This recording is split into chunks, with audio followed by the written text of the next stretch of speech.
Welcome everyone to OnPodcast, the Microsoft podcast, where we talk about Microsoft stuff on a podcast. I'm your host today, Kareem Anderson, and I'm joined by.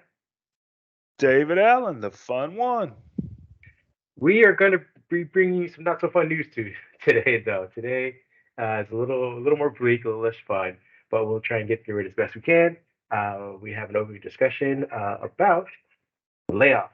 Microsoft's big announcement this week kind of gobbled up all the air in the room, which is that they are laying off about 5% of the workforce, which equals roughly 10,000 jobs. Now, I don't know if this is 10,000 employees or these are just positions in general. It may not necessarily be a one for one, so the numbers could be higher or lower than that, depending on what they consider a job, because that was specifically what they mentioned. We'll just get into some of the details.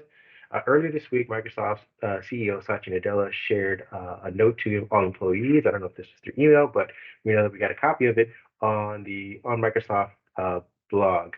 Not on Microsoft, the official Microsoft blog. We don't get leaks into their information. And I believe he's saying, well, today we're making changes that will result in the reduction of our overall workforce by 10,000 jobs through the end of fiscal year 2023 and Q3, which means that over the next 3 months, basically between January, February, and the end of March, they will be letting go 10,000 jobs. This represents less than 5% of our total employee base, with the notifications being handed out earlier this week.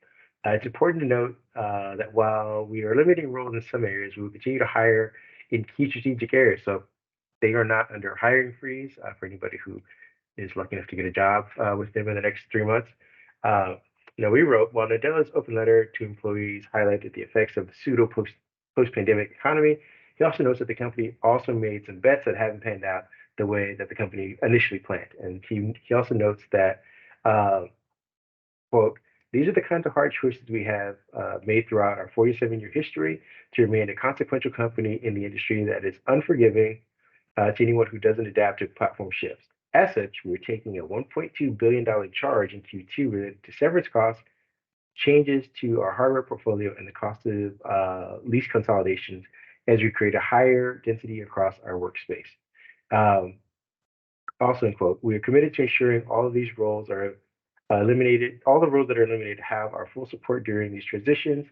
U.S. benefits eligible employees will receive a variety of benefits, including above market severance pay, continuing healthcare coverage for 6 months, continued vesting of stocks awarded for 6 months, career transition services, and 60 days notice prior to termination, regardless of whether such notice is legally required. Benefits for employees outside the U.S. will align with the employment laws in each country. So, what do you have to say to this news? Bad news, and I think everybody knows that, and I think we kind of saw this coming. We've got inflation, as we've mentioned before. Inflation is as high as it's ever been, and some of these companies are, as Nadella put it, trying to be more efficient. I saw something he said this morning where he said these bigger companies have got to figure out how to be more efficient. Well, I know we talked about it in our private chat, and I'm gonna kind of counter offer him just a little bit. And I know some of the employees that have been let go or are going to be let go have wondered this. If they can spend all this money on Activision and Blizzard, then why are we getting rid of people? And from a personal point of view, I have an issue with that. I don't think it's right that these companies can go out and spend $68 billion. Let's just call it a round number, $70 billion. You're going to do that. You're going to spend that money, but you're going to take away 10,000 jobs. That doesn't sit well with me when these companies are spending that money and at the same time taking jobs. Think about how much longer they could pay these people with that $70 billion Yeah, or no, even $1 billion. right. We talked about this. While they quoted saying they took a $1.2 billion charge, I'm assuming most of that's going to be going towards severances, as we kind of described in the package. They seem to be decent enough packages for the 10,000 jobs that are going to be let go. But we also noted that they apparently, and I wrote about this, and again, there's not a correlation, but there seems to be some sort of causation that they are taking a hit on HoloLens, taking a hit on Xbox. By Xbox, we True. mean the studio. maybe even hardware as well. But they were saying they're taking a hardware hit in their portfolio, and they're taking a hit on their expanded campus. They started building out the campus, I want to say 2 years prior to the pandemic. They were really excited to unveil the thing. The pandemic hit. What ended up happening was, they put millions into this project to expand the campus, and now they've also had to force. I mean, they've been kind of forced by the situation to allow work from home. So all that money that went into bringing all these new people into this stable one singular area is now going to kind of go to waste as they kind of do a hybrid situation. All of those cafeterias, all the things that they've expanded, all these new offices, all the renovations are going to be sitting unset for a while as they kind of reconsolidate what they're going to do. And they have to pay those leases. They're not making necessarily the same revenue because no one's in these offices to make that kind of money back. So uh, yeah, they're spending 60 billion, and we know that this is funny money, is what I call it, stock money, which is, I don't know if it's Hmm. going to be all cash deal, if they're getting shares of some stuff, or if there's some kind of uh, licensing forward kind of situation where they make money years from now as the license kind of matures on these products or these studios. But either way, as you said, it's publicly speaking, it doesn't look good to say, hey, in June 2023, we'll have handed over a check to Activision for 68.2 billion dollars, but we had to let go of the people who work on Halo, the people who got Game Pass up and going, the people who have been working on our marketing divisions to try to get the awareness for our products, so that people know that, hey, we are acquiring Activision. These games would be accessible to you people. We were getting rid of all those people prior to this. It seems kind of weird. It doesn't seem like the prioritization is there. But Microsoft isn't the only company doing So yep, this. You can go ahead and I start think. introducing some other ones. Well, I know we had heard this week that Amazon. I don't know off the top of my head. Maybe you can help me here. How many Amazon laid off? I did 18, see the 8,000. 18, 18,000. And then Google laid off today 12,000. And like we were talking about, kind of did it in a dirty way. I mean, imagine going to work and you've got a key card. If your key card turns red, you don't have a job. Your key card turns green, you got a job. There's no human element. There seemed to be no human element, no empathy. Now maybe once you figure out which way your key card goes, maybe you go to door number two and you work it out. But can you imagine standing there with your fellow employees in a line and yours doesn't work and the one behind you does, and you think, well, they fire me, but they keep this guy? I mean, Well, I I can can't imagine. imagine what they feel. I can imagine what they feel, but I can't imagine the process if you've ever had to get customer service for Google for anything, for Pixel device, for help with Google Maps, or if you're, like me, I work with AdSense and things like that, trying to get someone on Google Ads to help you out. Their customer service is atrocious. They're great with algorithms. They are great with machine learning. They're great with artificial intelligence. But like you said, when it comes to the human element, I thought they would at least have a little compassion for their employees. It seems like they're still following in line with the more automated response to unemployment, which is unfortunate. There was also Meta, who stuck in some their third, fourth round of layoffs. I believe we were talking about Vox. We've got late day news information about Vox laying off about 7% of their writing staff. I believe it's like SB Nation, which is a sports wing, is probably mostly gone, and other positions for like video editing, stuff like that. It's just like we said, it's a very dark day for tech in general and all of the tangential things because there's, we mentioned there's second order effects because while there's about 10,000 jobs in the next 2 weeks that are beginning to disappear from, just Seattle alone, there are also the jobs that came because of the traffic from there. The restaurants, the Ubers, the gig economy, all that kind of stuff. Renting e-bikes, all of that stuff is going to die out. And while unemployment numbers are looking great at the moment, they are taking into effect about 3 months from now when the severance packages start to run out and people have to start either filing for employment or listing that they're unemployed. And those numbers are going to spike. Plus, all the people that was helping prop up that economy are going to kind of falter as well. So it's tough. It's gonna be real tough in the next couple of months. I hope these people, find a place to land. And I hope that number two, we've seen ebbs and flows in economy when we have or hiring freezes and people being laid off. We've seen this before. This is not the first time we've seen this. We usually build back. We usually put the jobs back at some point. This time though, with the way the pandemic worked out, I think these companies learned something. I think an employer is cheaper working at home than they are working in the office. And I was afraid when we started this whole work from home thing that employers were going to learn that. Now, I'm not saying that that's the reason all these companies are going through that. No, that's not that's not it. But I think that's playing into it. Like you said, they've got offices at Microsoft and buildings that are going to be left unused. Well, if you've got an employer sitting at home, he or she is a lot cheaper to maintain than they are when they're sitting in that office. And I think we're going to see, unfortunately, I think this is the start of layoffs. We're just seeing some of the major companies go ahead and do it. I think there may even be another round of layoffs. Like, how far are we going, are these companies going to cut back to make the hybrid office work? There's going to be some companies that say, look, we want you in the office. Maybe they don't do anything, but I think these companies are going to find where that magic number is to make the hybrid office work for them and work for them financially. It's going to cost more jobs, I'm afraid.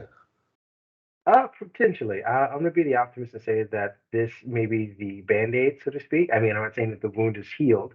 It will, like you said, we will probably see more trickle, but I want to say the wave of massive layoffs hopefully will start to tamper down from 10,000 in 3 months to maybe 1,500 over the summer or something like that. That number will start to decrease, like you said, as they kind of find that sweet spot. But I also believe that the hybrid situation doesn't negate actual employment. They are just now going to renovate these areas, sublease these massive buildings, try to make some recoup some of that revenue. They're not necessarily going to fire the people. They still need them to do whatever it was they were doing. They just don't need to house them, pay electricity, pay rent, pay for Right. fancy stuff like that. So that's the optimism. You could be absolutely correct. We could be seeing because Microsoft tends to do massive layoffs during the summer after they kind of do their fiscal year wrap up. So we could be seeing another 5,000 jobs or something. Potential. I don't want to say that, but those I could hope be not. up ahead. Like I said, people are kind of finding the number. They're ripping the band down off right now. These big, massive numbers are over the next 3 months. So we'll see in March. We'll hopefully be able to reassess and see where the economy is at, see where people are at, see if people have landed on their feet. Maybe this starts a wave of indie development, indie projects, more startups. Who knows? As we said, inflation hopefully will settle so people can start to borrow money again to start up businesses that they may not have otherwise been able to do since they were locked into an office. You know, 5 to 8 days a week, 40 to 60 hours, whatever. Now that they're free with some severance money, they can go out and venture on their own and help jumpstart this economy again. But I'm tired of talking about depressing stuff. So let's move on to something a little less depressing and get into our headlines. What do you got for us today? All right, let's just jump into something a little more nice here, and a little more simple too, maybe a little easier for folks to digest. The Office Insider program is getting a new name for those that use the Office Insider program. A lot of you that use the Windows Insider program also use the Office Insider program. Don't see why we don't combine those in some way, but okay. It is now the Microsoft 365 is what they're choosing it to be. And Microsoft has had the whole love-hate relationship with the Office Insider program for a while, and I think this is just the start of things that we have mentioned in previous podcasts. It's the Microsoft 365 program. I think you're going to start seeing the rest of the consumer related services jump into the Microsoft 365 name. I think you're going to see some gaming in there. And I was just giving it some thought today. I think you may even see more than one Microsoft 365 program. You may see a business version with some Azure jumped up in there, for the folks that do that type of thing. You may see some hybrid programs. So it's a good time to pay attention. Right now it's just a name change, business as usual. But I don't think it's going to be business as usual forever. I think Microsoft's getting ready to shake the tree a little bit, shake some things up. I totally agree with you. And on the topic of insider builds and seeing business as usual, we are back to insider builds. I am here to bring us some news about Windows insider builds. The Microsoft team is kind of getting back in the swing of things, and actually we've gotten, I want to say, about 4 different builds over the past 5 days. So earlier this week we got a new beta release channel build that includes Future.NET Framework preview updates that are now dropped into the settings /Windows /update /advanced options /optional updates page. From there, you'll be able to control which of the optional updates you want to install. Build 22621.1192 includes fixes for issues affecting search index.ex, searches based on files content, the DNS suffix search list, applications that use Microsoft Edge WebView 2, the group policy for expanded toast, and more. And then later that I want to say maybe the following day or so, we got a Windows 11 original release insider release preview, which is 22.00.0.1515 if you're a numbers person. That new release comes with combined Windows Spotlight with themes on the personalization page. This has made it easier for users to discover and turn on the Windows Spotlight feature. So this can be like a little icon, whatever, on your desktop. It's a lot easier than just trying to find the little Spotlight thing and click on it. They've also improved the Microsoft account experience and settings. For example, you could manage OneDrive subscriptions and storage alerts a little easier. They've also provided the full amount of storage capacity for all your OneDrive subscription. This way, you can be able to see a display of like what it is what's actually taking up space in your OneDrive, and you can make adjustments from there. They've also added a new display for Xbox subscription details in the accounts page in the settings app. And the Xbox subscribers can also manage the subscriptions on that page. Users who are not subscribed could explore Xbox subscriptions options in the account page. Then we got a 22H2 release preview channel update that have some other fixes in it. Then lastly, we got the dev build, which was I would say yesterday.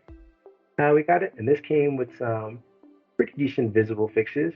This is the dev channel build 25281, which introduces tabs in the notepad. This build also introduces some different treatments for how Windows Spotlight looks.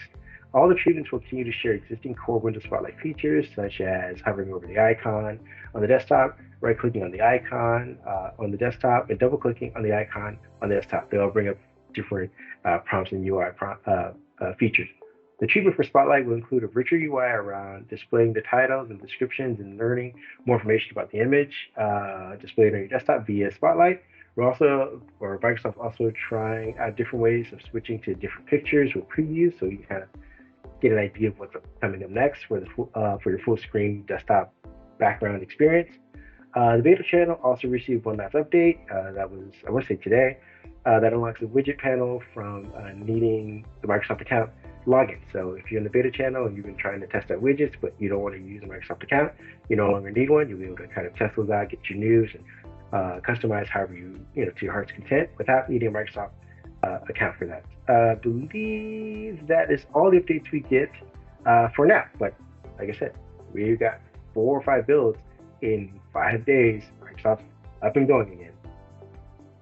Well, they were kind of dead during Christmas and the holidays, and even a little after. So maybe they've kind of got some coffee in them, and they're back up and running a little bit. But I'm gonna say this: tabs and Notepad. That's the one that catches my attention. Tabs and Notepad. I understand the point. We've got tabs in Explorer. Okay, now we're going to experience tabs in Notepad. Next thing we know, we'll have tabs in Word. listen, hear me out. Next thing I we mean, know, we're gonna have yeah, tabs in Word, folks. It's coming. I think it'd be awesome. Reducing the number of windows in Windows is ironic, but also necessary. So for anybody who's a coder or reading code and want to switch from copy paste a lot quicker, this will be a lot easier to do than trying to find out whatever window you had left open, I suppose. Well, we've had tabs in browsers for how many years now, and I've always wondered, that's what we're organically used to is switching tabs in a browser, whether you use Edge or Chrome or Firefox or Safari, whatever your choice is, they all have tabs. So have wondered, in Microsoft's defense, why have we not adopted that style to our This, operating system this as is well? the slow revival of sets, people. You heard it here. Slow revival of sets. Sets is coming back, 2025. Here we go. What else you got for us? All right. Since we talked about layoffs, I've got one more that's going to be a little bit of a downer, but we're going to see if we can get this in a different direction, folks. 343 Industries, which all of you know is the guys that work on one of our most favorite video games, or one of my most favorite, Halo, has also been victim to the Microsoft layoffs. They have not laid off quite as many. They have laid off, let's see if I've got a number here. I don't have an exact number. Do you have an exact number that you're familiar with, No, but Kareem? they no, I don't think they actually expressed who they laid off. We just know that we're getting secondhand accounts from people who have actually been laid off. We don't have a specific number, but we do know that Microsoft has laid off several people, and there have also been some executives who have left in lieu of the Yes. message. So, uh, Yes. so And yeah, there's been a few PR staff at Bethesda that have been laid off, and a few folks for the Gears of War, which has got people wondering if Gears of War Coalition that we're supposed to get in the near future will be affected. Now, instead of sitting here naming names and talking about numbers like we did in the previous layoff, go to Twitter, folks. Go to Twitter, look up Halo, go to Facebook, look up Halo. The gamers are mad, and I understand it. I understand it completely because we've had everything that was done good with Halo. We made the multiplayer free. They surprised us with the launch a few years ago when it came out. We did this big thing with Halo, and Halo has always been one of, if not the flagship game for Microsoft. I would say that would be a toss up between that and Gears of War. Some of that's personal opinion. But the gamers are upset that, has Microsoft set Halo up to fail? Will the innovation of Halo stop? And there's even been discussion of, Halo runs its own engine. Why don't we take Halo to the Unreal Engine? That's a more plug and play engine that takes less people, less workforce to program. I'm worried about Halo as a gamer myself. Have they hurt the product? I'm afraid they have. When you start taking developers away from games and substituting developers, you have a problem. Just ask Battlefield 2042. What happened over there, and that's not a Microsoft game, I understand that, but when they change studios, we all see how that game launched and different people working on it, and some of the original folks have had to come back to fix the problem. So I understand gamers being upset here. I would be upset too, and unfortunately, as a gamer, as a consumer, there's not much we can do.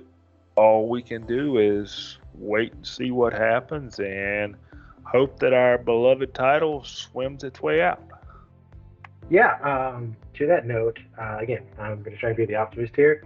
If there's any silver lining in this, it's that Microsoft is expediting what I believe many have already said needed kind of to be done. Not necessarily the firing, but drastic change in direction for the franchise itself, for the property, for the way that the game was developed, for the way that releases came out, for the DLCs, for the patches, fixes, all of those things, for the engine itself. Microsoft has done what Microsoft does. It kind of tries to chart its own way, and in doing so, it takes it twice as much effort and takes them twice as long to do what other people are already doing. Microsoft did it with Windows Phone. When everyone jumped to Android, it took them longer to get out updates. Windows 7.5 was a big thing, but after that, it took another year and a half before they got some of the same features Android was getting on a try on a quarterly basis. This is the same thing with, like you said, Unreal Engine. Like, it's plug and play, so getting out fixes and features happens much faster for them than it would, I believe, Slipstream or whatever the engine is that they use for Halo. And they were saying management was an issue. We don't know. Bonnie Ross is still dealing with the family issue, so we're not going to try and bring that into that. But I think right now is Microsoft's cover, so to speak, in the lieu of all these unemployment things, to kind of clean house for that. It will. I don't believe the next follow-up game to Halo will come out in the next 5 years or so. But they'll probably need new writers. They will need a new direction for what the game is going to be like, how the game is distributed. A mobile version of this that works well on phone, not just a companion device, but an actual playable version on the phone is something that they're looking into. And as they acquire Activision, they will get all of this. So they will, there was going to be some overlap, and there was going to be some firing at that time. What they're doing now is they're taking all the bad will, all the bad PR they're getting for all these firings, stuffing the Halo firing right underneath that, letting that go.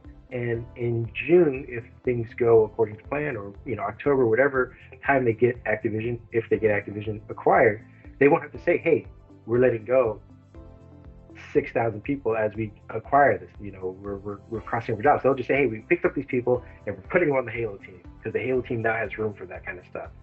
That's my silver lining for that. But again, my heart goes out to everyone who's been working on these things, and I appreciate and I play the game constantly, and I appreciate all the work that everyone's done on this.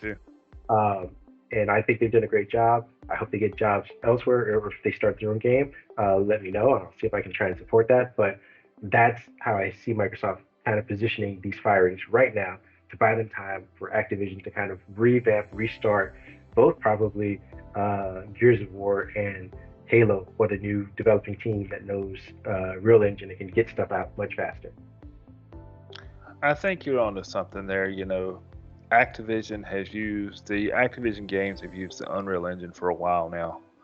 And if we can ever get the Microsoft games on there, Microsoft has had the same group of titles. Now that you mention it, we've had the same group of titles for quite a few years now. We've not had any additions that have really just knocked our socks off like Gears of War did, like Halo did, like Forza Motorsports did. We've had the Forza Horizon spinoff.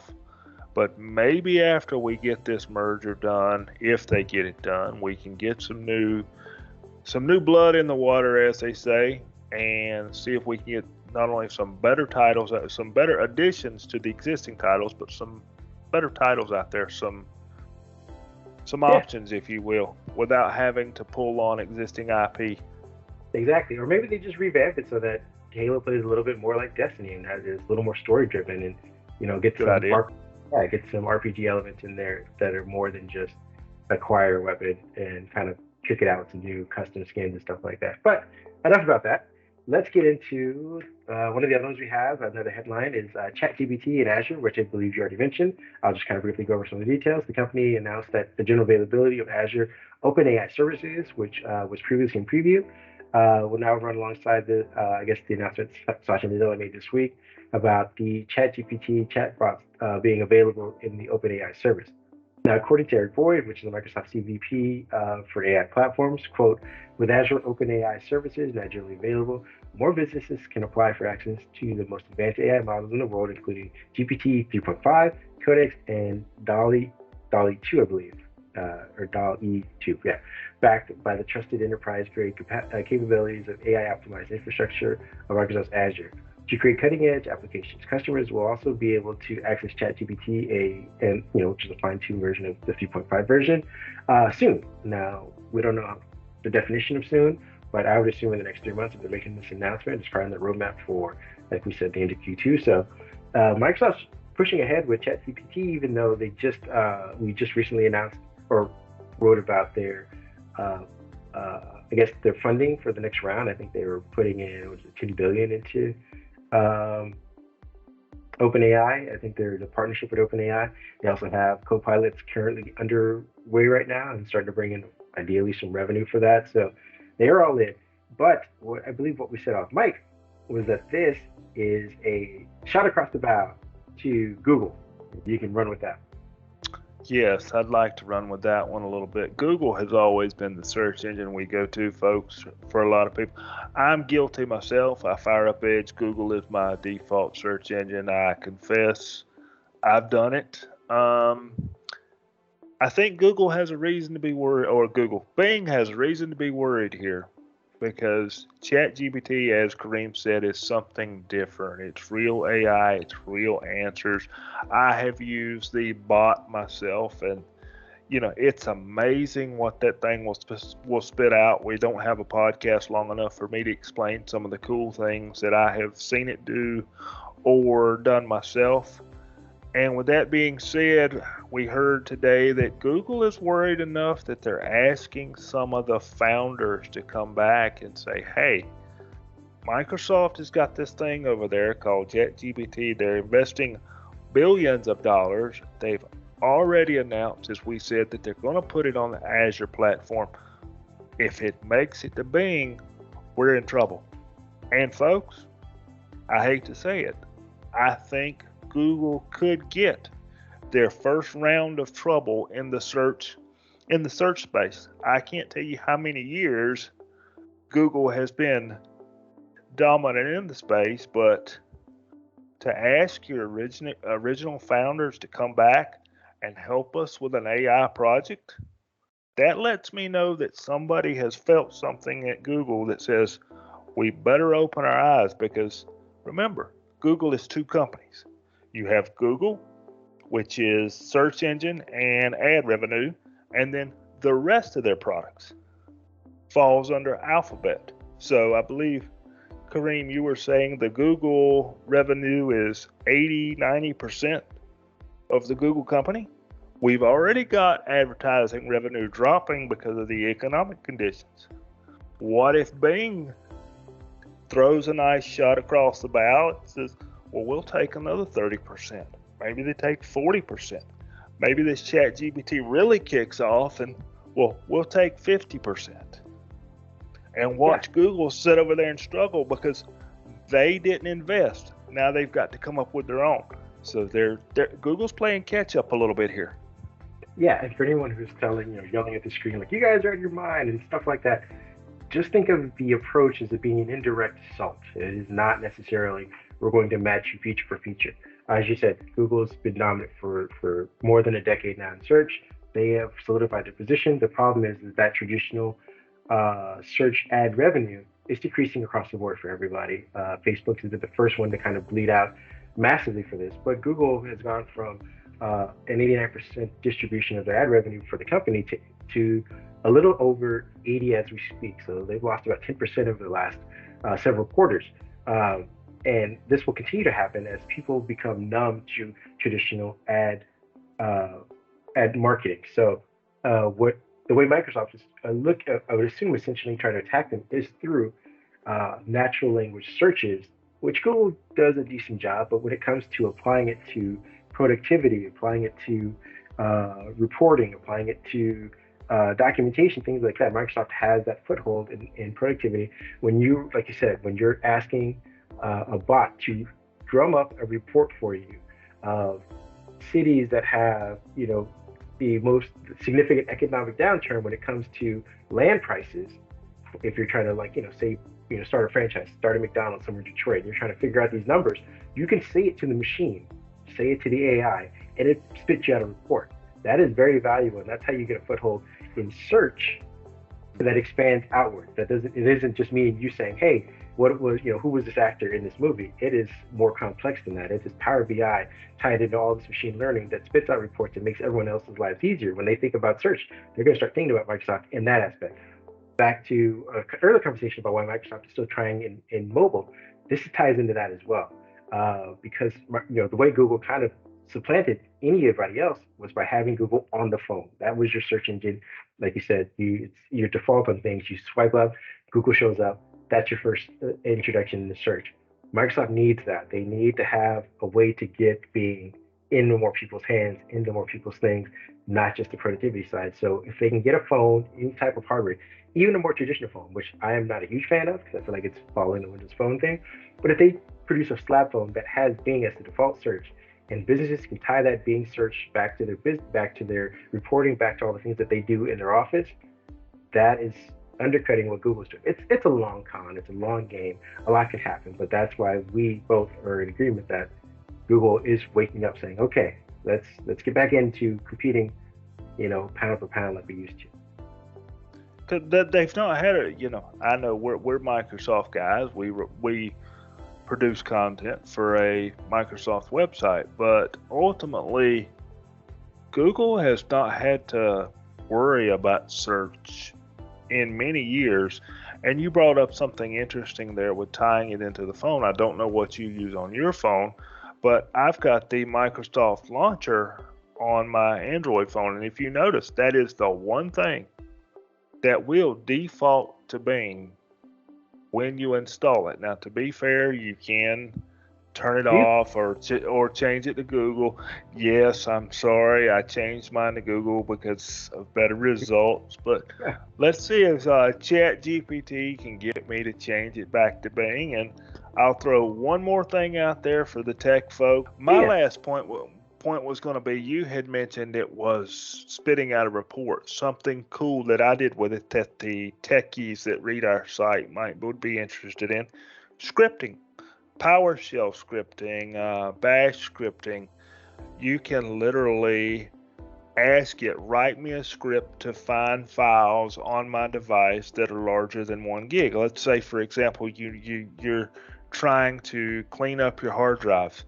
It will give it a second, spit out the script. You can literally copy and paste that script into PowerShell and watch it work, and then make sure you keep it on the screen, because if you don't like the results you get, you can ask it again to modify the information it just gave you. So let's say, for example, your largest files are your backups. Well, let's assume your backups have the file name that starts with backup.